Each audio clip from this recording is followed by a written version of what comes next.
지난 9월 3일이었습니다. 중국 인민항일전쟁 및 세계 반파시스트 전쟁 승리 기념일 80주년 열병식이 베이징에서 성대하게 열렸습니다.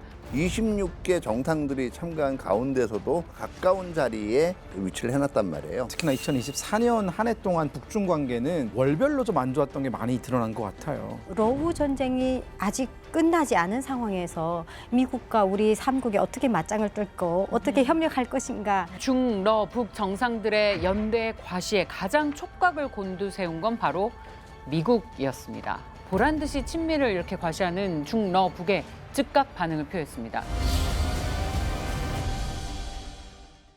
북한의 실상을 제대로 마주봅니다. 페이스북. 10월은 북한에 있어서 매우 중요한 달입니다. 10월 10일 노동당 창건일이 있고요. 특히 올해는 당 창건 80주년을 맞이했습니다. 외교적으로는 혈맹 관계인 중국, 러시아와 수교를 맺은 달이기도 한데요. 지난 10월 6일은 중국과 북한이 수교 76주년이 되는 날이었습니다. 바로 어제인 12일은 러시아와 북한이 수교한 지 77주년이 되는 날입니다. 최근 중러북 3자 연대가 더욱 강화되는 모습을 보여주고 있어서 눈길을 끌고 있습니다. 이들의 밀착이 앞으로 국제사회와 한반도에 미칠 영향 궁금하시죠?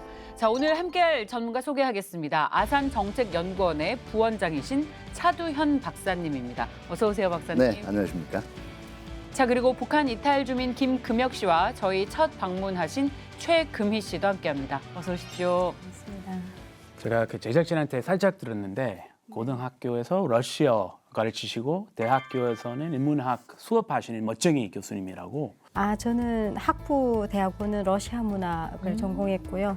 석사 과정에서는 러시아의 대문호 톨스토이의 작품에 대한 연구로 석사학위를 받았고, 박사는 다문화학 사회학 쪽으로 받았고, 지금 국제 이주, 이주 노동자, 이주 여성, 그리고 북한 이탈 주민, 고려인, 중국 동포들의 가족 이주와 사회 통합에 관한 연구와 관련 강의를 하고 있습니다. 그러셨군요. 최 박사님 집안이 러시아와 인연이 있다고 들었어요? 저희 아버님이 과거 구소련 시절에 연수도 다녀오시고 80년대에는 조선민주주의인민공화국 과학자 기술 대표단 연구원으로 또 다녀오셨어요. 그래서, 소련으로? 예, 구소련 시절에. 그래서 어쩌면 러시아에 유학을 갔을 때도 아빠도 밟았을 땅이 아닐까 이런 생각에 조금 울컥했던 적도 있었습니다. 네, 우리 금혁 씨는 또 중국 유학을 다녀오신 바 있습니다. 오늘 중국과 러시아 전문가 모두 이 자리에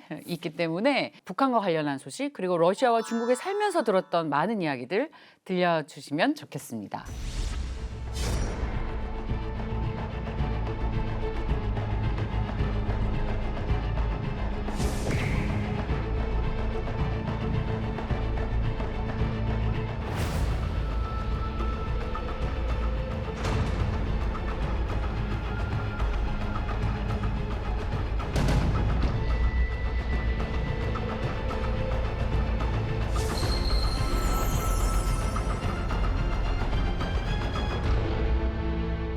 지난 9월 3일이었습니다. 중국 인민항일전쟁 및 세계 반파시스트 전쟁 승리 기념일 80주년 열병식이 베이징에서 성대하게 열렸습니다. 수많은 국가 정상들이 모인 가운데 역대 최대 규모의 병력 사열과 핵탑재 탄도미사일, 극초음속 미사일, 그리고 신형 스텔스 전투기 등 중국의 첨단 무기들이 선보였는데요. 크리스 어땠어요? 그냥 감탄 났어요. 네, 정말 얼마나 강도 높은 훈련했을까. 그 정도 일사불란하게 했는데 정말 놀랐어요. 네. 미국이 그렇게 못해요. 못하는 건지 안 하는 건지 모르겠습니다만 그렇게 본 적은 없어요. 금혁 씨 어떻게 보셨어요? 사실 중국이 열병식 때마다 대규모 자국의 무기를 공개를 해왔었는데 이 중국산 무기의 어떤 실전 능력이 입증된 바가 없기 때문에 약간의 종이 호랑이 정도로 느껴졌었거든요. 과거에는. 근데 최근에 이제 그 인도랑 파키스탄의 국경 분쟁을 겪으면서 그때 중국산 J-10 전투기들이 인도군이 보유하고 있던 프랑스의 라팔 전투기들을 다 잡았어요. 격추했거든요. 그걸 보면서 실전에서 중국의 전투기들도 이 정도의 능력을 발휘하는구나를 제가 보고 느끼면서 이번에 공개된 무기들을 보니까 그보다 더 업그레이드된 무기들이 많이 나왔더라고요. 둥퐁이라든가 이런 대륙간 탄도미사일 같은 경우에는 뭐 미국 전역을 타격할 수 있는 무기다 보니까 저뿐만이 아니라 미국의 수많은 어떤 뭐 군사학자들이나 정치학자들도 이번 열병식에 공개된 이 중국의 무기에 대해서 상당한 관심을 가지지 않을까 그런 생각이 들더라고요. 저는 좀 러시아와 중국과 북한, 김정은 세 나라 정상이 한 자리에 모여서 과시하는 것이 굉장히 특별해 보였습니다. 어쩌면 러시아 우크라이나 전쟁 때문에 북한이 중국과 관계가 약간 소원해질 이런 시점에서 다시 전승절 기념 행사를 위해서 세 나라 정상이 한 자리에 모였다는 것은 그래도 대미 견제를 위해서는 우리 세 나라가 뭉치하지 않겠나 이런 것을 과시하지 않았을까. 예, 특별한 것 같았습니다. 맞아요. 그냥 그 한 컷의 그림이 저는 모든 걸 다 설명해 주는 것 같았어요. 네. 단연 주목을 끈 건 맨 앞줄에 나란히 서 있는 중국, 러시아 그리고 북한 지도자의 모습인데 이게 무려 66년 만의 만남이라면서요. 네, 그렇죠. 그러니까 어떻게 보면 북중러의 3개 정상이 동시에 이렇게 만났던 게 1959년, 66년 전이에요. 와, 오랜만에. 1959년 10월에 중국 국경절 행사 때 이렇게 만났습니다. 그 당시에 셋이 이제 같이 있었던 구도는 중국의 마오쩌둥 국가주석, 그 다음에 소련의 니키타 크루쇼프, 그리고 당시에 북한 수상이었던 김일성. 이렇게 세 명이 섰었는데 마오쩌둥하고 그 다음에 이제 지금 크루쇼프가 딱 바싹 그 옆에 앉은 건 맞는데 김일성은 사실은 이 소련 그 외무상이었던 수슬로프, 그 다음에 중국의 국무원 총리였던 저월라이 중간에 끼어 있고 같이 있었던 모습인데 66년 전의 회동은 서로 아마 좀 이 심정들이 굉장히 미묘했을 거예요. 왜냐하면 당시에 중국과 소련은 이미 2년 분쟁 중이었습니다. 이 북한은 또 이 2년 분쟁 속에서 스탠스를 어떻게 잡아야 될지 굉장히 고민하고 있던 때였어요. 네. 뿐만 아니라 그럼 북중 관계, 북소 관계는 좋았느냐 그러면 또 그렇지도 않았어요. 왜냐하면 북한 내에 일어난 사건을 한번 봐야 되는 게 이 6.25 전쟁 끝나고 난 다음에 당시에 조선 노동당 내에 있던 파벌 중에 이 소련에서 유학하고 온 이 꺼레이스키들로 이루어진 파벌이 있었어요. 이게 소련파고. 그 다음에 이제 중국에서 중국 공산당과 같이 이제 활동을 했던 연안파 공산당이 있었대요. 이 두 파벌이 합세해서 김일성의 개인 숭배를 강도 높게 비판을 합니다. 이게 이른바 북한에서 얘기한 8월 종파 사건이에요. 네. 그런 다음에 한 2년에 걸쳐서 이른바 얘기한 소련파하고 연안파를 김일성이 숙청을 하기 시작해요. 근데 이 백그라운드를 보면 알겠지만 중국도 그렇고 소련도 그렇고 기분이 나쁜 거죠. 자기들의 동지를 이제 숙청을 하니까요. 어떻게 보면 이 북중러 관계가 그렇게 겉으로 보이는 이 단결과는 달리 네. 원만하지만 않았어요. 이번에도 어쨌든 이번에 66년 만에 나온 모습을 보면은 구도상으로는 바짝 같이 섰으니까 조금 더 김정은을 배려해준 측면이 있다고 볼 수가 있죠. 그렇기 때문에 이게 66년 만의 회동이라 해서 굉장히 얘기들이 많았는데 사실은 중러북 3자의 연대 강화라는 메시지로 해석하는 분들도 있지만 깊게 좀 들여다보면 서로 원하는 바는 분명히 다를 거예요. 그렇습니다. 부원장님 말씀대로 각국 모두 국제사회에 어필하고 싶은 메시지는 각각 따로 있을 거예요. 먼저 중국부터 살펴보죠. 시진핑을 중앙에 두고 푸틴과 김정은이 양쪽에 나란히 등장했습니다. 이거 중국이 의도한 배치죠?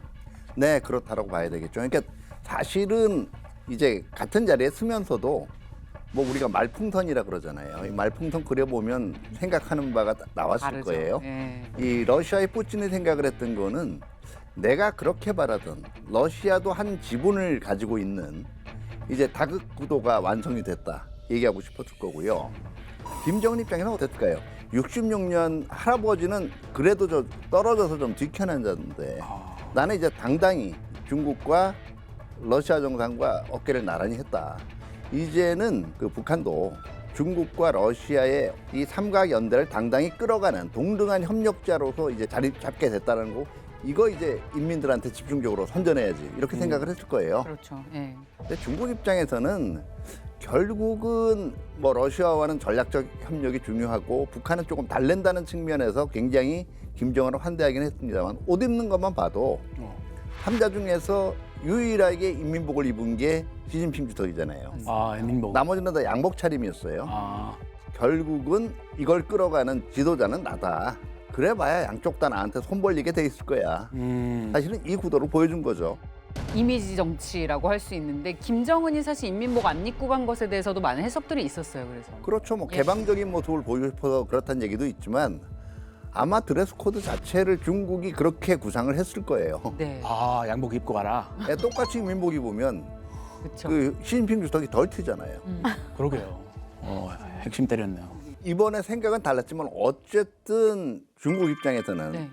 북한에 대해서 상당히 외교적인 선물을 준 거는 분명해요. 그러니까 김정은을 굉장히 환대한 것도 그렇고 또 북중 정상회담도 하지 않았습니까?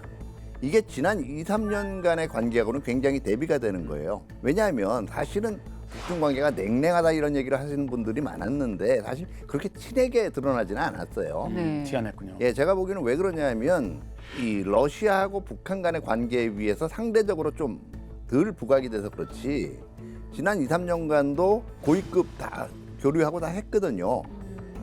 근데 이제 이거를 아주 티내게 드러내지는 않지만 알게 모르게 중국 측 인사들 만나보면 북한하고 별로 그렇게 원만하지만 않았던 얘기들이 나왔죠. 은근히 아니라 대놓고 티내는 것 같아요. 그 중국에서 유학도 하고 온 엘리트 금혁씨 어떤 게 있었나요? 일단은 2023년, 2024년 특히나 2024년 한 해 동안 북중 관계는 월별로 좀 안 좋았던 게 많이 드러난 것 같아요. 그러니까 기본적으로 다롄시에 가게 되면은요, 김정은이 다롄을 방문했을 때 네. 시진핑과 같이 걸었던 그 자리를 기념을 해가지고 이 두 사람의 풋프린트라고 하잖아요. 풋프린트. 요거를 동판으로 만들어가지고 바닥에 깔았었는데 다롄시가 이걸 철거해 버립니다. 철거했어요? 진짜로요? 굉장히 기념비적인 그런 네. 거잖아요. 아, 아예 그거를 덮어버렸네요. 까만색 와. 판으로. 아, 그 발자국을 덮여버렸군요. 또한 이 왕여진 이 주북 중국 대사는 북한의 전승절에 불참하기도 했었고요. 그만큼 김정은은 러시아와의 밀착 관계를 강조하면서 반면에 이 중국과의 관계가 소홀해졌다라는 것은 있는 티를 다 냈던 것 같아요. 북한 입장에서는. 아, 중국과 북한이 그렇게 사이가 안 좋았다가 이번에 시진핑 옆에 김정은 서 있는 거 보고 좀 놀랐어요. 부원장님, 예, 예. 이건 어떤 의미인가요? 지금 일단은 중국 입장에서는 여러 가지 포석이 있었을 거예요. 이번에 열병식 연설에서 보면 상당히 뼈가 있는 말들이 많이 나왔죠. 아하. 그러니까 세계가 지금 전쟁이냐 평화냐의 기로에 서 있다. 직접 대놓고 미국을 얘기하지는 않았지만 이 평화를 애호하는 국가들의 중심에 중국이 서겠다라고 얘기하면 결국 전쟁을 부추기는 세력은 미국이란 얘기예요. 그러니까 결국은 글로벌한 차원에서 반미, 반서방 연대 같은 걸 이끌겠다는 건데 여기에 가장 그 호응을 잘해줄 수 있는 게 지금 러시아 우크라이나 전쟁 벌이고 있는 러시아고요. 또 다른 한 축에서는 핵을 개발하고 있는 북한이 가지는 전략적인 가치를 분명히 생각을 했을 거예요. 근데 보면 2, 3년간 별로 그렇게 뭐 썩 유쾌하지는 않았단 말이에요. 그러면 적당히 김정은을 불러서 환대를 해주고 중국을 중심으로 러시아하고 북한까지가 단합하는 구도가 보이기 때문에 우리가 얘기하는 한미일 협력 여기에 대해서 대항할 수 있는 나름대로의 동력이 생긴다라고 볼 수가 있겠죠. 그리고 또 하나 던지고 싶었던 메시지가 있었을 거예요. 시진핑 주석 입장에서는 결국 그래봐야 내 손아귀 벗어날 수 없다라는 얘기도 그러니까 부르니까 결국 왔잖아요. 왔어요. 웨이신에서도 중국의 위대를 이렇게 해석했어요. 로이터 통신에서는 시진핑이 푸틴과 김정은을 옆에 세우고 서방에 도전하는 열병식을 열었다 이렇게 소개했고요. 뉴욕타임즈는 중국이 세계의 중심 국가로 부상하는 것을 견제하려는 국가들에게 경고장을 날렸다 이렇게 평가했어요. 중러북 이 반미 진영이다. 우린 연대했다. 그런데 중국 우리가 여기서 대장이야. 이걸 이번에 시진핑이 드러내고 싶어 한 것 같은데 두 분은 이런 중국의 태도를 어떻게 보셨는지 먼저 박사님. 중국이 가시하는 거죠. 예. 러시아 우크라이나 전쟁 때문에 한동안 지금 엄청 격하게 북한과 러시아가 친밀 전략적 동반자 관계로 발전하고 있는 와중에 중국이 그래도 우리 삼국 사이에 내가 대장이 아니니? 라고 푸틴 오라고 하니까 왔죠. 게다가 4박 5일까지 아주 장시간을 크렘린 궁을 비워두기도 했죠. 김정은은 양복까지 입고 왔죠. 네, 저는 이게 내 파워야 시진핑이 대미 견제 우리 삼국이 다 맡아서 할 거야 라는 것을 서방 세계에 보여주는 격이 아니었을까 이런 생각이 듭니다. 결국은 이번에 저는 그런 생각이 들었어요. 조금 더 큰 차원에서 한미일의 공조가 다시금 강화되는 모습을 보여주고 있죠. 그러니까 예를 들어 지금 한국도 정부가 바뀌었고 여러 가지 중국 입장에서는 새롭게 바뀐 정권에 대해서 여러 가지 어떤 기대하는 마음이 있었을 텐데 그 기대하는 마음이 좀 실망을 했을 수도 있어요. 초기에 일본과 관계를 굉장히 강화하고 있고 또한 새 정부가 미국과도 관계를 강화하겠다는 의지를 드러내고 있고 또 안미 경중할 수 없다라는 얘기까지 나오고 있는 판국에 중국 입장에서는 좀 불안할 겁니다. 그렇기 때문에 이 북한에 대한 통제력만큼이라도 가져가겠다라는 그런 의도가 좀 보였던 것 같고 실제 이번에 26개의 나라가 참석을 했었는데 그 26개 나라 중에 10년 동안 지도자가 바뀌지 않은 나라가 10개가 넘습니다. 그 말은 뭐냐? 이 나라들이 대부분 권위주의 국가라는 거예요. 권위주의 시스템을 구축하고 있는 국가들의 중심이 중국과 러시아와 북한이고 그 중에서도 중심은 중국이다. 즉 권위주의 국가 블록과 자유주의 국가 블록 사이의 대결 구도가 서서히 올라오고 있다라는 느낌을 좀 받았습니다. 장기 정권과 민주주의 그렇죠. 정권 그 대립 보여주는 거네요. 자, 중국이 어떤 생각을 갖고 있을지에 대한 여러분들의 의견을 들어봤습니다. 그렇다면 러시아는 어떨까요? 중국과 러시아의 협력 관계가 날이 갈수록 굳건해지고 있습니다. 그렇다면 부원장님, 러시아는 어떤 의도를 가지고 참석을 했을까요? 근데 결국 나와 적대하는 쪽은 그러니까 내가 적대하는 쪽하고 또 적대하는 쪽은 그건 나의 이제 내 편이다. 아군이. 라는 발상이 그대로 적용이 되는 거죠. 러시아 같은 경우에는 이제 일단 이 미국 주도의 국제 질서를 무조건 받아들이지 않겠다. 그리고 나름대로 러시아가 지분을 가지는 다자 체제의 한 축을 형성을 하겠다라는 생각을 2000년대에 들어서 이제 푸틴 등장 이후부터 계속적으로 그런 의지를 표명을 해왔어요. 근데 이게 경제적으로는 쉽게 이 실현이 안 되는 거예요. 특히 러시아한테 경제적으로 타격을 준 가장 큰 것들이 2010년대죠. 유가가 상승을 했고 그 다음에 두 번째가 우크라이나를 이때 이 크림반도를 강제 병합했잖아요. 이때부터 다시는 서방의 경제 제재가 시작이 됐거든요. 그러면서 2020년에 이번에 우크라이나 침공을 하면서 더 큰 제재에 직면을 하게 됐단 말이에요. 자, 러시아 입장에서는 자원이 많다고 하지만 이걸 누군가가 사줘야 지금 그만큼 경제적으로 버틸 수 있는 여력이 생기는 거예요. 네. 그럴 때 손을 내밀어 준 게 바로 중국이었단 말이에요. 그러니까 중국을 이용해서 자기가 나름대로 이 서방 세계 그리고 미국에 대해서 버틸 수 있는 여력을 확보한다는 측면에서는 당연히 지금 중국하고의 그 이 협력을 강화할 수밖에 없고요. 실적으로 그 이후의 행보를 보면 2015년부터 이제 푸틴하고 시진핑의 중국이 계속적으로 상호 방문하고 정상회담을 통해서 협력하는 모습을 보여줍니다. 그렇기 때문에 이제 당분간 아마 중국하고 러시아도 이런 전략적 제휴 관계를 계속 해나갈 거예요. 근데 또 하나가 그러면 여전히 생각하는 바는 다르다는 거죠. 그러니까 러시아는 아마 이제는 어느 정도 이런 전략적 제휴가 이제 효과를 발휘한다라고 생각하면 적어도 아시아 지역, 특히 서아시아 지역하고 유럽에 이르는 유라시아 대륙에 대한 자기의 배타적인 어떤 권리를 인정을 그러니까 여기는 내 영역이란 얘기죠. 거기서 중동 일부 지역까지 이런 움직임을 보일 거고 과연 중국이 그걸 받아들일까? 어떻게 보면 중국은 그 러시아에 대한 채권자기도 하거든요. 그렇기 때문에 그때는 또 알게 모르게 러시아하고 중국 간에도 미묘한 기싸움이 벌어질 가능성이 크고요. 무엇보다 이 중국하고 러시아가 역사적으로 굉장히 광활한 국경을 마주대고 있잖아요. 이렇게 국경 마주대고 있는 국가들이 사이가 그렇게 좋을 수가 없어요. 없죠.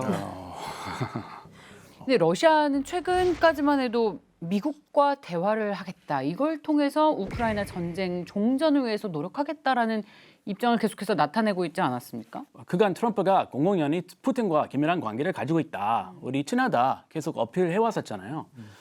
본인이 재선되면 심지어 우크라이나와 이 러시아 전쟁을 하루 만에 24시간 내에 끝내겠다. 이렇게 공약하기도 했고요.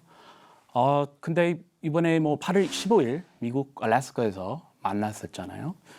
별 성과는 못 냈죠. 네. 바로 그 직후에 러시아 다시 미사일 쏘기 시작했고요. 네, 그렇습니다. 네, 아마 미러 간의 이 우크라이나 종전과 관련된 협상도 어떻게 보면 기싸움일 거예요. 기싸움. 특히 이 러시아 입장에서는 나도 분명히 당당한 국제사회의 주도국이다 이런 의식을 가지고 있기 때문에 어떻게 보면 트럼프 대통령 말에 순순히 따라서 어느 정도 양보를 했다는 인상을 남기기 굉장히 싫어했을 거예요. 싫어하죠. 그러다 보니까 이게 협상이 원활히 풀리지 않았고 그러면 중국 변수를 활용하겠다는 생각이 이제 가장 강력하게 들 수가 있겠죠. 실제로 지금 이 우크라이나 종전 협상과 관련된 미러 협상이 그렇게 쉽게 타결이 안 되면서 오히려 러시아가 상하이 협력기구 정상회의에 참석을 해서 중국과의 전략적 연대 그리고 자기의 존재감을 과시를 했죠. 이렇게 푸틴의 이번 방중이 상하이 협력기구 전승절을 포함해서 무려 4박 5일이나 크렘린궁에 떠나서 오랜 시간 이렇게 장기 체류하면서 지낼 정도로 러시아가 중국과와 북한과의 관계에서 우호 관계를 과시하고 그리고 러우 전쟁이 아직 끝나지 않은 상황에서 미국과 우리 삼국이 어떻게 맞짱을 뜰고 어떻게 협력할 것인가 깊은 논의까지는 하지 않은 것으로 기사에는 나와 있습니다만은 각각의 생각을 조금씩은 내비치고 오지 않았을까 이런 생각이 좀 드네요. 박사님 말씀처럼 푸틴이 이번에 중국에 오랫동안 머물면서 중국 내에서 푸틴 인기가 좀 올라갔다고 그런 얘기들이 있더라고요. 사실 푸틴에 대한 중국인들의 인기는 원래 있었어요. 특히나 이 중국인들은 좀 강한 남성상을 좋아하는데 이 푸틴 대통령 하면은 이분이 1999년에 그 대통령 권한대행으로 올라서고 2000년에 선거를 통해 가지고 러시아 대통령이 되고 나서 지금까지 쭉 대통령을 해오고 있거든요. 물론 한 번 잠깐 총리로 물러났었지만 뭐 사실상 대통령이죠. 그 사이에 20년이 넘는 시간 동안 장기 집권을 하면서 이 푸틴 대통령이 본인한테 정치적인 위기가 올 때마다 어떤 식으로 돌파를 했느냐. 추운 겨울에 플로덩 벌거벗고 차가운 강물 속으로 들어가는 모습. 맞아요. 예, 그리고 상의를 탈의하고 말을 타는 모습. 그리고 이분이 실제 고등학교 때 유도 선수 출신이었어요. 그리고 이제 그 KGB라고 하는 그 비밀 정보 기관의 요원이었기 때문에 몸이 굉장히 좋습니다. 그래서 유도하는 모습도 막 보여주고 이러면서 이 상남자스러운 러시아 마초 남자의 그 보여주거든요. 이게 또 중국 사람들한테는 그렇게 인기가 있대요. 그러니까 이 중국판 틱톡 더우인 이런 데 가보면은 이제 아빠 푸틴 뭐 이러고요. 잘생긴 형 뭐 형은 아닌 것 같은데 뭐 예. 그렇게 칭송을 하고 있다고 합니다. 중국말로 뭐라고 불러요? 푸틴 아빠 별명이 푸틴이요? 뭐예요? 뭐 빠바 푸틴이겠죠? 빠바. 뭐 잘생긴 빠바. 형, 슈와이거 뭐 이렇게 되겠죠. 帅哥，帅哥爸爸。 근데 이제 문제는 저 중국 그 지금 인터넷에 나오는 사진들이 대부분 한 10년 전, 그렇죠. 15년 전에 그러니까 요새 조금 이제 그 이 노쇠하다든가 이런 사진들은 또 노출이 안 돼요. 좀 전성기 때 예. 그런 밈들 많이 돌고 있군요. 푸틴의 인기가 중국에 그렇게 있다는 게 굉장히 놀랍네요. 사실 러시아 자체 국내에서 푸틴 대통령 인기는 굉장히 하늘을 치솟잖아요. 4번이나 임기에 재임에 성공한 대통령이지 않습니까? 그래서 이런 호감들이 중국 쪽에도 연결이 돼서 아마 이거는 중국 지도부가 정치적으로 전략적으로 이렇게 선전을 한 결과가 아닐까. 그래서 최근 기사에 보면 중국 교육부가 중국 유학생들을 러시아로 유학을 보내는 것을 적극 장려하는 기사도 나왔거든요. 이거는 아마 러시아와 우크라이나 전쟁 때문에 대러 제재, 서방의 제재를 받으면서 외환난도 어렵고 전쟁이 계속 지속됨에 따라서 자금난도 딸리고 모든 것이 열악한 상황에서 중국이 다른 방식으로 도와주는 거라고 볼 수 있지 않을까 이런 생각도 듭니다. 중국과 러시아의 관계는 민관을 넘나들면서 그렇죠. 친밀함을 과시하고 있다는 그렇죠. 생각이 네. 들어요. 그 부원장님 앞으로 어떨까요? 그리고 중국과 러시아의 목표가 같다는 의미일까요? 이렇게 친밀하다는 거는? 분명히 다르죠. 중국이 사용하는 용어를 보면 신형 대국 관계라 그러잖아요. 사실은 신형 대국 관계라는 용어 안에 있는 거는 결국은 미국과 경쟁하는 양자구도입니다. 네. 근데 러시아 같은 경우가 바라는 건 최소한 3자 이상의 다자구도예요. 그러니까 결국은 중국이 생각하는 거는 미국을 제외한 나머지 권위주의 진영의 대표 주자가 자기라고 생각을 하는 거고 푸틴이 바라는 거는 유라시아 특히 과거에 소련의 연방공화국에 속해 있다가 독립된 국가들 이걸 러시아에서는 니어로드 근회 지역이라고 그러거든요. 그러니까 가령 우리가 얘기한 스탄 계열 국가들 있잖아요. 카자흐스탄, 우즈베키스탄, 그다음에 뭐 키르기스탄, 타지키스탄 이런 국가들 그다음에 더 확대돼서는 뭐 우크라이나도 거기로부터 독립을 한 거죠. 이런 국가들에 대한 영향력은 여전히 러시아가 가지고 있다는 거고 조금 더 나가면 과거의 동유럽 국가들에 대한 영향까지는 일부를 이제 자기의 지분이라고 보는 거예요. 거기에다가 제삼국 이런 거겠죠. 이 전통적인 중동에서 거점들 시리아, 뭐 이란 그리고 아프리카 지역들 일부, 중남미 일부 지역들 여기에 대한 영향력은 자기가 가지고 있는 걸 인정을 받겠다라는 건데 아마 이때가 되면 서로 또 힘겨루게 얘기가 나올 겁니다. 근데 저도 개인적으로는 러시아가 좀 지나친 욕심이라고 생각해요. 왜냐하면 사실은 뭐를 여기다 줄 수 있는 능력이 있어야 되는데 경제력 측면에서는 이미 러시아가 중국과 경쟁력이 있다고 보기는 힘들거든요. 그러면 결국은 타협하게 될 거는 중국에 대해서는 확실하게 한 수 위라는 걸 인정을 하면서도 그래도 한 지분을 가지는. 근데 과연 푸틴이 그렇게 거기에 만족을 할지는 모르겠어요. 네, 그렇죠. 국제 관계라는 게 뭐 친구 관계도 아니고 서로 주고받는 게 확실해야 뭔가 긴밀한 협력이 이루어지는 것인데 러시아의 속내가 어떤지 잘 들어봤습니다. 이번엔 중국 전승절에서 가장 많은 스포트라이트를 받은 것에 대해서 이야기를 나눠볼게요. 북한이죠. 김정은입니다. 중국에서 개최한 행사인데 김정은이 주목을 엄청 받았습니다. 이번 행사 참석으로 북한은 어떤 이득을 챙겼을까요? 네, 일단 뭐 언론들이 얘기하듯이 국제 다자무대에 이제 데뷔를 한 거예요. 북한 외교사에서 이렇게 다자적인 모임에 북한이 스포트라이트를 받은 건 아마 과거의 비동맹 회의, 그 김정은의 할아버지인 김일성이 비동맹 회의에 참석했을 때 정도이고, 이게 뭐 90년대 이후에 들어와서 이런 기회가 거의 없었거든요. 그렇기 때문에 이런 국제적인 다자무대에 데뷔를 했다는 건 뭐냐면 과거 생각이 날 거예요. 1980년대 후반부터 북한하고 친하던 국가를 다 떨어져 나가기 시작을 했거든요. 이제는 그거를 극복하는, 다시 그 이전으로 그 시대를 내가 돌아가는 그런 부흥의 길을 열었다라는 이미지를 김정은은 선전하고 싶을 거고, 또 하나 북한 주민들이 볼 때는 굉장한 강국의 지도자들이란 말이에요. 그 시진핑 푸틴과 내가 자리를 나란히 할 만큼 북한을 우리 아버지가 얘기한 말로만 강성대국이 아니라 정말 명실상부한 강성대국으로 그 만들어냈다라는 자기의 업적을 집중적으로 이제 설명하려는 그런 의도가 있다고 볼 수가 있고요. 실질적으로 또 그런 선전 효과를 발휘할 수 있게 중국이 또 배려도 해줬어요. 이번에 김정은이 실적으로 이 전승절 행사 하루 전에 베이징에 도착했잖아요. 네. 이때 마중을 나온 게 왕이 외교부장뿐만 아니라 중국 공산당 서기처 제1서기인 차이치가 나왔는데, 네. 이 차이치가 쉽게 얘기하면 시진핑 비서실장이나 마찬가지예요. 와.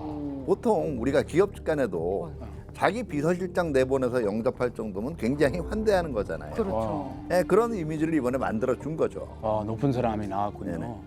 이게 딱 대비가 되는 게 2023년은 북한에게 굉장히 중요한 해였거든요. 북한이 주장하는 전승절 70주년이었고 9월에는 그 조선민주주의인민공화국 창건절이라고 해서 9월 9일을 기념하지 않습니까? 이때 중국이 대표단을 파견하는데 이때 파견했던 대표단과 이번에 김정은을 마중 나왔던 사람들과의 어떤 체급 차이를 비교해 보면 딱 보여요. 그러니까 2023년 7월과 9월에 북한을 방문했던 중국 대표단은 서열 한 23위 정도 되는 중국인민 대표자회의 부위원장 정도를 내보내거든요. 서열 순위가 굉장히 낮은 사람이었어요. 네. 그다음 또 다른 사람이 류거중 부총리. 그러니까 서열을 매기는 게 의미가 없는 사람이에요. 네, 그 정도의 사람들을 보내면서 북한에 대한 관심도가 이만큼 낮다라고 했었는데 단 2년 만에 서열 5위, 그 왕위가 직접 나와서 마중할 정도면은 중국이 꽤 큰 공을 들였다. 북한 체면 치레를 정말 잘 해줬다라는 느낌이 있을 수 있죠. 대접이 그때랑 지금이랑 많이 달라졌군요. 네. 이 러시아 대통령 영접은 누가 나갔나요? 텐진시 천민얼 당석의 영접을 받았고요. 텐진시 당석이는 중국 당내 서열이 24위 정도로 서열 순위로 봤을 땐 높지 않은 것 같지만 시진핑의 신복으로 알려져 있는 주요 인물이거든요. 그래서 굉장히 푸틴을 극진하게 영접했다라고 볼 수도 있겠죠. 본장님, 중국이 이렇게 북한 의전에 신경을 쓴 건 사실 네. 중국도 북한과 관계 회복을 원하고 있다 이런 차원으로 읽어도 될까요? 그렇죠. 일단 중국 입장에서는요, 아무리 전략적으로 제휴관계에 있다고 하지만 그 북러 관계가 너무 이렇게 밀착되는 게 썩 기분 좋지만은 않은 거예요. 네. 왜냐하면 누구보다도 한반도 이북에 대한 고유한 영향력과 이익은 자기가 많이 가지고 있다고 생각하는 게 중국이에요. 이걸 러시아가 사실은 조금씩 가져간다는 게 결코 기분 좋은 게 아니고요. 두 번째는 결국은 트럼프 행정부가 가장 큰 이 경쟁자고 군사적으로 다룰 수 있는 대상이라고 얘기하는 게 중국이잖아요. 딱 그 칼끝이 자기를 겨눈다고 생각하니까, 그러면 직접적으로 미국과 부딪히는 한테는 누군가 미국을 피곤하게 해줄 상대가 필요한 거예요. 여기에 딱 맞는 체제가 북한이라고 볼 수가 있는 거죠. 피곤하게 해줬다. 예. 또 세 번째는 이렇게 북한과 너무 소원해질 필요는 없다라는 얘기를 하면서 북한에게 좀 적당히 하라는 메시지를 던진 것도 있는 거죠. 왜냐하면 사실은 이 북중 관계가 소원해진 거는 북한 입장에는 나름대로는 섭섭했던 거예요. 왜냐하면 그 2000년부터 2022년까지 코로나 국면이 있을 때 사실 코로나 국면에 국경 봉쇄가 풀리고 있을 때 중국이 상당히 그 앞에 있던 경제적인 고난을 상쇄할 만한 굉장히 대규모 지원을 북한은 바랬던 것 같아요. 일단 딱 필요한 만큼만 주거든요. 아, 그러니까 거기에 대해서 사인을 보낸 거예요. 중국 입장에서는 조금 입장이 다를 수가 있죠. 지금 특히 2020년대 이후에 북한 무역에서 중국이 차지하고 있는 걸 보면 90%에선 93, 4%를 왔다 갔다 해요. 이건 거의 뭐 절대적으로 북한 경제에 명줄을 쥐고 있다고 볼 수가 있는데 웬만큼 해주고 있는데도 계속 불만이라는 생각이 중국 입장에는 드는 거예요. 그럼 결국은 얘기는 이거죠. 서로 웬만큼 섭섭한 거는 다 얘기했으니까 그 정도 해라. 네, 이 사인도 된다라고 볼 수가 있는 거죠. 좀 털자. 예. 그리고 너는 어차피 내 영향권 내에서 벗어날 수 없다라는 없다. 걸 직접 보여주겠다라는 것도 있고요. 어떻게 보면 이런 외교적인 의전을 가지고 예. 중국도 그렇게 지금 마냥 경제가 그 좋다고만 볼 수는 없거든요. 그렇죠. 오히려 이걸 가지고 대규모 대북 지원 문제는 조금은 부담을 경감하려는 계산도 있을 거예요. 아, 다양한 셈법이 얽히고 설켜 있는. 예, 기분 좋게 해주고 실제로 많이 주는 거는 조금 절약하자는 거죠. 많이 줄 수가 없다. 예. 조금만 주자. 대우는 이만큼 해주고 이만큼 받았으니 됐잖아. 이제 적당히 해 이거죠. 중국만큼 근데 북한도 말씀하셨듯이 무역량이 절대적인 만큼 북한도 중국과 관계 회복이 또 절실하잖아요. 그렇죠. 일단 예. 북한 입장에서도 그 전승절 행사 참석의 가장 큰 동기는 지난 2, 3년간이죠. 러북 관계에 비해 상대적으로 소원했던 북중 관계를 재정비하는 겁니다. 무엇보다 이런 냉각된 관계를 오래 끌고 갈 수 없는 건 북한이에요. 2020년대에 들어서 북한 무역 전체량을 보면 90% 이상을 차지하는 게 중국이에요. 와우. 그만큼 경제적 분야에 대한 의존도가 높기 때문에 어떻게 보면 실질적으로 북한 경제의 가장 중요한 부분을 차지하고 있는 중국과의 관계를 더 이상 냉각시킬 수는 없다는 계산이 분명히 있었을 겁니다. 그런 의도라면 어느 정도 성공한 것 같은데요. 그때 시진핑 푸틴과 나란히 있으면서 뭔가 어깨가 많이 올라간 느낌, 자신만만해진 느낌 이런 긍정적으로 생각하시는 것 같아요. 이 블룸버그 통신에서는 김정은이 고립된 외톨이에서 글로벌 플레이어로 면모하는 또 하나의 이정표를 세웠다고 그렇게 소개했어요. 또 이번 그 중국 전승절 참석은요. 지금 뭐 북러 밀착이라고 우리가 얘기하지만 러시아에 대한 북한의 서운함 이걸 표출하는 의미도 있고 은근한 압박을 통해서 적극 지원을 좀 이끌어내겠다라는 그런 의도도 깔려 있다고 볼 수가 있죠. 2023년에 북러 간에 김정은 푸틴 간의 정상회담이 있었죠. 네. 그리고 그 다음에 2024년 6월에 북러 간에 이 신조약을 체결했단 말이에요. 포괄적 전략 동반자 관계 이제 조약을 체결했어요. 그리고 그해 말 2024년 말부터 이제 파병까지 했단 말이에요. 네. 근데 실제로 러시아가 그럼 북한에 얼마만큼 보상을 준 거냐 하는 거는 지금 확실하게 나오지를 않아요. 파병에 대한 보상. 예, 파병에 대한 보상. 그러면 김정은 입장에서 이제 중간 정산을 좀 받아야 되는 거예요. 근데 러시아는 여러 가지 이제 이유를 대면서 중간 정산에 그렇게 긍정적이지는 않은 것 같아요. 그러면 나는 언제든지 이제 다시 베이징하고 관계를 강화할 수 있어 하는 걸 보여줄 필요가 분명히 있는 거죠. 삼각구도를 만들어 버리네요. 그렇죠. 그 러시아 북한 정상회담할 때 그 장소가 보스토니치 우주기지였잖아요. 그래서 네네. 우리가 늘 예의주시했던 게 북한이 정찰 위성에 대한 기술력을 러시아로부터 지원받는 게 아닌가? 야, 그렇다면 우리도 좀 위협적인데? 라는 얘기들을 가장 많이 했습니다. 북한의 또 다른 불만 요인 중에 하나였을 거예요. 왜냐하면 2023년 11월에 북한이 2번의 실패 끝에 3번째 그 만리경 1호라고 북한이 주장하는 군사 정찰 위성을 발사를 하는 데 성공을 했어요. 이걸 발사를 한 다음에 그해 연말에 조선 노동당 중앙위원회 그 전원회의에서 앞으로 한 3-4개 더 올릴 거다라고 얘기를 했거든요. 그러면 2024년에도 활발하게 올렸어야 된단 말이에요. 예. 근데 2024년 5월에 또 한 번 쐈다가 이제 이게 실패를 했어요. 근데 그 이후에 발사 실적이 없어요. 없어요. 그럼 러시아가 실제 적극적으로 지원을 해줬다면 오히려 계속 발사를 시도를 해야 되는데 이게 이루어지고 있지 않다는 얘기거든요. 물론 지금 뭐 일부에서 러시아 뭐 원자력 기술도 넘어갈 수 있을 때인데 아마 푸틴이 조금은 그 면에서는 신중한 것 같아요. 푸틴 입장에서도. 왜냐하면 사실은 북러 간의 관계도요. 이미 수교 77년이라 그랬잖아요. 그 상당한 역사가 불신과 갈등의 역사이기도 해요. 협력 이상으로. 이런 그 불만들 이런 것이 지금 작용을 하면서 어떻게 보면 이게 북중 관계 그 회복의 한 동력이 됐다고도 볼 수가 있겠죠. 그때는 뭔가 다 해줄 것처럼 행동하다가 진짜 필요한 건 안 주니까 김정은이 좀 짜증 났을 것 같아요.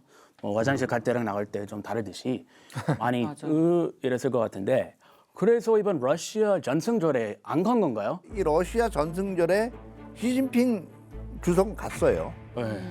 근데 김정은은 안 갔어요. 근데 안 갔어요. 이미 우리가 북한군 파병설이 나온 이후에 뭐 언론들을 통해서 사망자가 수천 명에 이른다 하는 얘기들이 나왔잖아요. 네. 이게 북한 내에서도 분명히 소문이 퍼질 거란 말이에요. 아무리 정보를 통제해도. 그렇죠. 그러면 이게 북한 내의 체제 불안으로 이어지지 않기 위해서는 이 사람들을 영웅화할 필요가 있어요. 고국을 위해서 숭고하게 전사했다. 아니면 뭐 동맹을 도와주기 위해서 자기 스스로를 희생했다. 뭐 이런 어떤 서사가 스토리텔링이 있어야 되고 그러려면 이들을 영웅화하기 위한 행사가 있어야 돼요. 그러면 이 북한군이 어디 가서 죽은 겁니까? 러시아 우크라이나 전쟁이잖아요. 가장 좋은 시기가 5월에 러시아 전승절 시기였단 말이에요. 8월 말에 자 101명 죽었다고 군관들 중심으로 표상화 쫙 해놓고 기념했잖아요. 그러면 이 문제를 정리하고 넘어가야겠다는 거죠.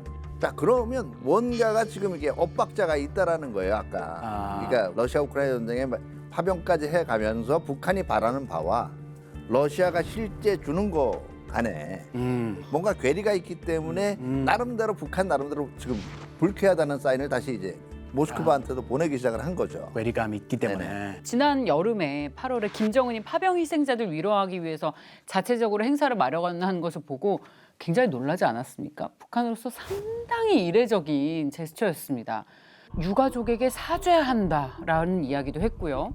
희생자 자녀들은 혁명학원으로 보낸다고 했습니다.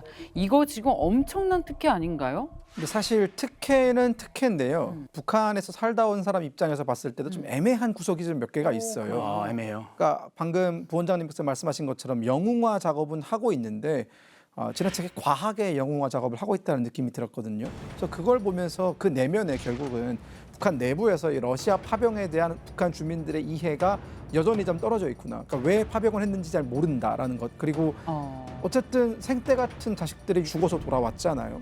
남의 나라 전쟁이고 그리고 이제 사실 뭐 우크라이나의 뭐 파쇼를 없앤다라는 명분을 내걸었는데 북한 주민의 상당수는 파쇼가 뭔지도 몰라요. 관계가 없잖아요, 북한이랑. 그러다 보니까 왜 그런 관계없는 전쟁에 저렇게 많은 사람들이 죽었어야 되는지에 대해서 상당히 불만들이 있으니까 그 불만을 묵자치기 위해서 최대한 북한 당국이 할 수 있는 최고의 어떤 쇼를 보여준 것 같다는 생각이 들었어요.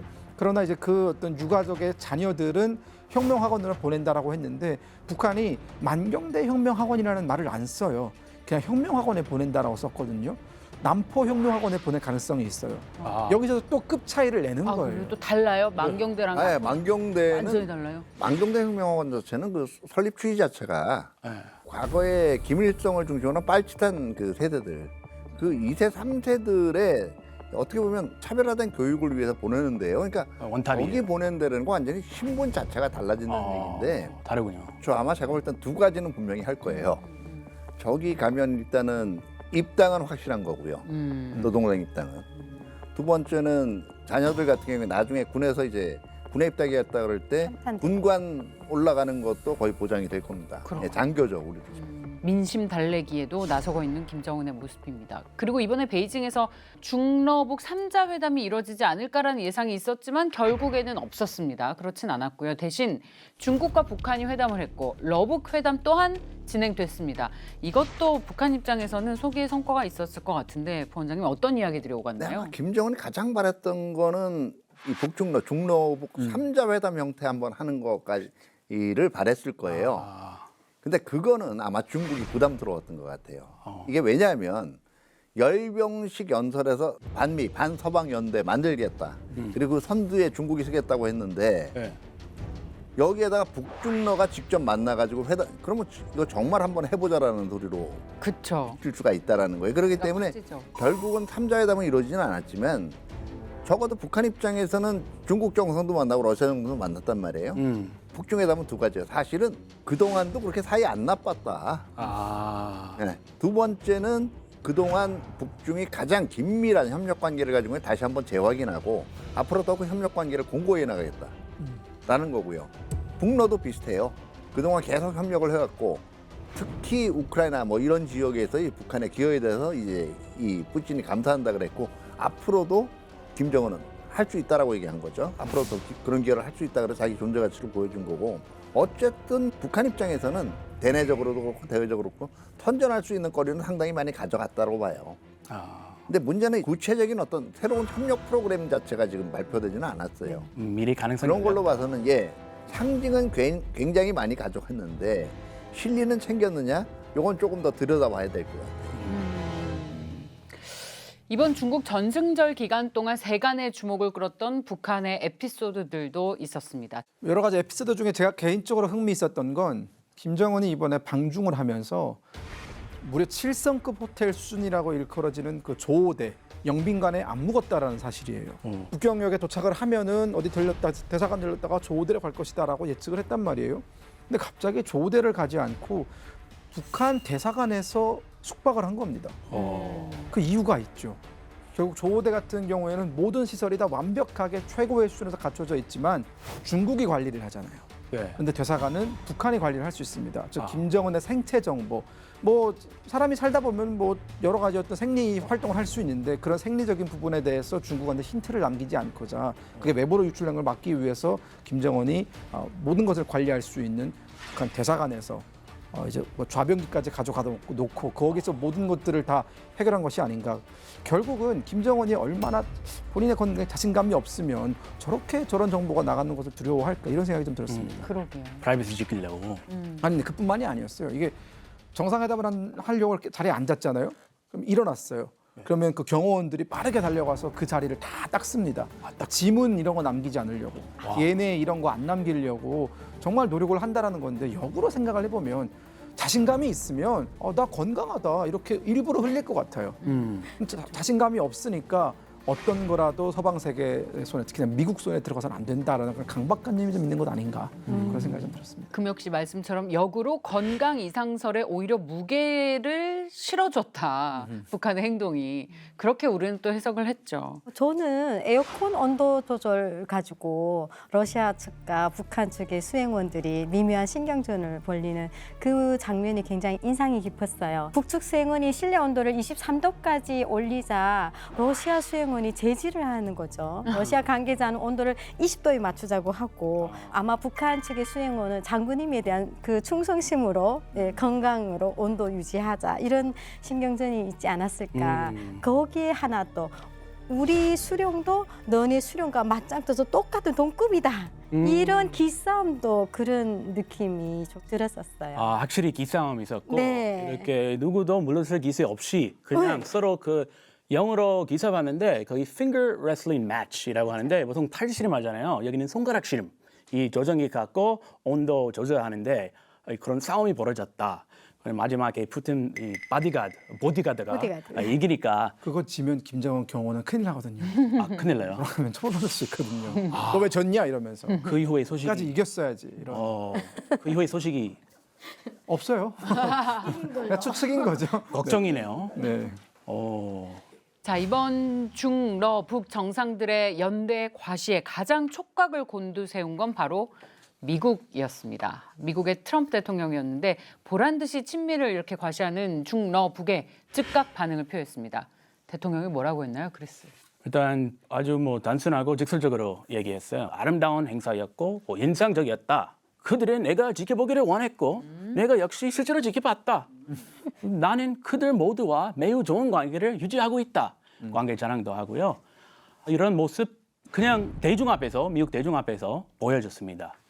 그러다가 미국에 대항할 작당 모의를 하는 동안 저기 푸틴과 김정은에게 나의 가장 따뜻한 안부를 좀 전해달라. 이렇게 언급했습니다. 아마 트럼프 입장에서는 네. 다른 외국 수반들이 참가하지 않았으면 했을 거죠. 그런데 푸틴도 오고 정은이도 참석하고 해서 소셜에 올린 것처럼 세상이 너희들이 나한테 맞짱 뜨고 있네. 내 불편하지만 미국식 특유의 그 유머러스한 속에 칼을 품은 유머러스로 이 유머 조금 자제했어야 되는데. 근데 굉장히 중요한 팩트도 하나 짚었어요. 사실은 트럼프 대통령이. 그러니까 시진핑 주석이 기념하는 그 전승절이라는 거. 그러니까 중국이 일본에게 맞서서 싸워서 이겼다라는 그 전승절에 사실은 미국의 공로가 크다. 당시 국민당 군대가 전승절에서 이긴 거잖아요. 장개석의 국민당 군대가. 그리고 그들이 이길 수 있게끔 정말 많은 무기를 지원해주던 사람은 사실은 미국이었다. 그러니까 트럼프 미국이 때, 없었으면 당시 그 태평양 전쟁 그리고 2차 대전 때 미국이 없었으면 중국 너희가 일본 이길 수 있겠느냐. 그렇기 때문에 미국의 땡큐 감사하다는 말 정도는 해야 되지 않느냐. 이런 메시지도 숨어 있었던 게 아닌가라는 생각이 들었어요. 좋습니다. 이번 중국 전승절을 통해서 중국과 러시아, 북한의 속내에 대해서 살펴봤습니다. 부원장님, 이번에 중러북 연대 강화 가능성이 우리 한반도에는 어떤 영향을 끼치게 될까요? 네, 일단은 뭐 북중러가 과거보다는 훨씬 더 강한 결속력을 보일 가능성은 높아요. 근데 사실은 냉전 시대에도요, 저렇게 북중러가 일사불란하게 하나의 이 단일 협력체로 움직인 적은 없었어요.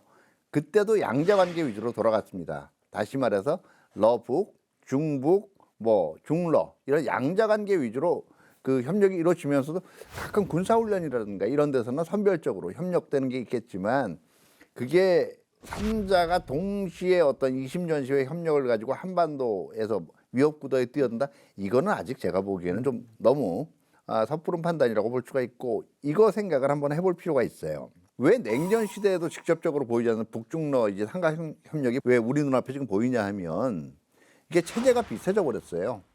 과거에 김일성이나 김정일 때만 해도 1인 독재하던 거는 북한밖에 없었습니다. 러시아하고 중국은 그렇지는 않았대요. 공산당 독재를 하고 과두제를 하긴 했지만 1인 독재 안 했어요. 근데 지금은 비슷해졌단 말이에요, 체제가. 근데 이게 오히려 나중에 중기적으로는 더 큰 위험성을 볼 수가 있는 게 지금 방금 이 북러 정상회담 에어컨 온도 얘기를 하셨잖아요. 네.